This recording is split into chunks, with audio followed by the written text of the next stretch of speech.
Welcome to day 2. Yesterday I said that I was going to be doing 30 days of videos, but I've made the decision to be doing 120 days of videos every single day and just documenting my journey of going from heavy to light. And as I said yesterday, that means going from heavier physically, because I would like to still take off 30 pounds, as well as just going from heavy to light in terms of my mindset and just emotionally as it relates to food and my relationship with food. So here I am on day 2, and what I wanted to bring up today was, for the 45 years that I was living as a binge eater and a food addict, everything felt heavy. Everything was hard. Everything was about food. I was always thinking, should I eat this? Shouldn't I eat this? Should I start tomorrow? Where can I go to eat this so nobody will know? It was just always hanging over me. So the word heavy, besides physically, the word heavy comes to mind. And even though after I lost 50 pounds about 8 years ago or so, as I mentioned yesterday, I just haven't finished the job. I haven't gotten down to my ideal weight, and it's something that's important to me because I want to be fully seen as I continue to help people, which I've been doing now for about 7 years. So what I wanted to bring up today was that when I was in the mindset, what had me go from being a binge eater to being a peaceful eater really happened inside of one day, again, about 8 years ago. I woke up one day and I was literally petrified to get into bed one more night, feeling obsessed with food, physically bloated and disgusting, and just, feeling as though I couldn't take it anymore, dealing with this. And you could imagine over 45 years, there were many, many times I felt similar to this, and I just wanted to figure out a solution, and I never did. But this particular time when I was so petrified to get into bed one more night feeling this way, I literally turned my relationship with food around inside of that one day, and I just started to ask myself some questions about, how do I want to feel when this thing I'm going to eat is over, and I don't want to deprive myself. So what can I eat, and what amount would I be happy with once it's over? I knew that if I looked at a package of cookies, if I asked myself, will I be happy when it's over? The answer would be no, because I wouldn't feel good. And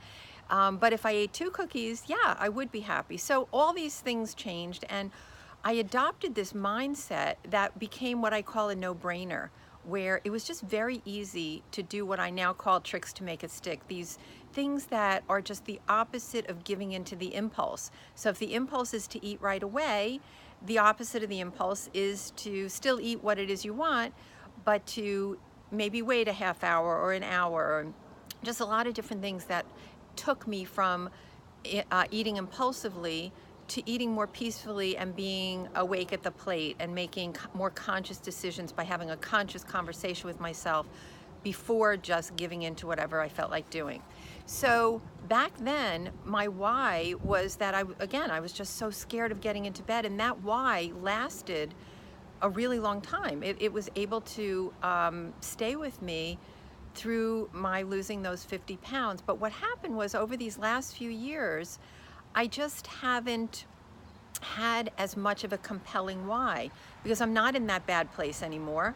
And so I haven't, as I mentioned yesterday, my weight goes up and down 5-8 pounds. I just haven't really felt compelled to do the work every day, and I lost that no-brainer kind of mindset. And so what I wanted to bring up today was how I just decided to simplify things instead of coming up with a new compelling why, because I can't find that old compelling why. It just doesn't work for me anymore. But what I've been doing over the last few weeks, and now again, I just started documenting yesterday my journey, but for the past few weeks, what I've been doing is focusing more on simplification. And I have this image of starting each day where I'm plugging things into a GPS. So I'm starting in the morning and I'm thinking to myself, if I want to end up at the end of the day in, happy and calm, happy about what I've eaten, calm about what I've eaten, not panicked anymore, and any of those sorts of negative things. If I just want to feel like a peaceful eater, I want to set my GPS for the day so that I will end up at the end of the day in that very calm place.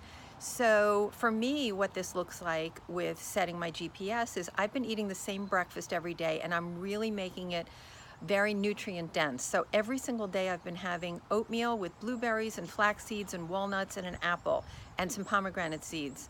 And I just love that because I know that I'm feeding my body foods that not only do I love, but they love me back. And then I've made the decision over the last few weeks that every night for dinner, I'm juicing. My husband and I do this. We make fruit/vegetable juices. So my breakfast is set, my dinner is set, even though I vary the fruits and vegetables every day. And then the only thing I need to think about is the main meal. And that's where I fit in beans, greens, any type of protein, vegetables, fruits, and all those, anything else I want is for the main meal. And then I always have, as I mentioned yesterday, these 2 chocolates that I really enjoy. So I'm just, wanting to talk about simplification because, again, as a binge eater or a food addict, everything is so heavy. It's so, should I eat this? It's so much pressure, and that just doesn't seem to work for anybody. So I also wanted to say what my tricks to make it stick were already for today. And again, those are the things that are the opposite of giving into the impulse. The more tricks to make it stick I do during the day, the calmer I am, and it lets me get to where I want to end up with my GPS, which again is being happy and comfortable and calm. The other thing I wanted to say before I mention my tricks is that when I look at the other ways, if you pack up your GPS, but if you kind of say, well, I have my day planned of what I want to eat and what's going to make me feel good. But if you go in another direction where you say, well, maybe I'll just have this one little thing extra, or, just something that makes you kind of go off your plan, I see that as derailment, and the derailment will then bring you to Depressionville instead of Happyville. The other side of it is if you say, well, I'm not going to eat any more sugar, I'm not going to eat any more flour, you go to Deprivationville, and that Deprivationville will also bring you to Depressionville. So sticking with what you plan for your day, where you're really incorporating healthful foods that make you feel good, that you enjoy, you're going to get to that happy and calm place by the end of the day.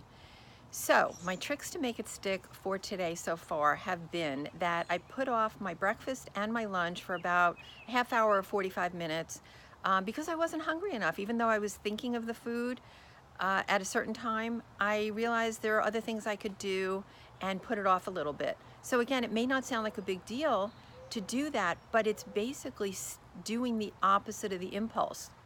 If the impulse is think of food and eat it, the opposite is, well, I'm more than willing to put in a pause and wait a little bit.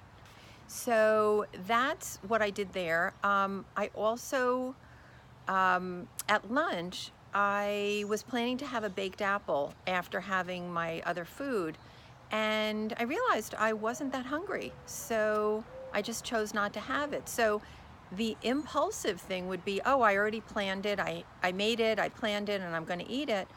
But instead, I was tuning in to the fact that I'm full, I'm comfortable, and I don't need it. So that's another very calm, conscious decision that I made.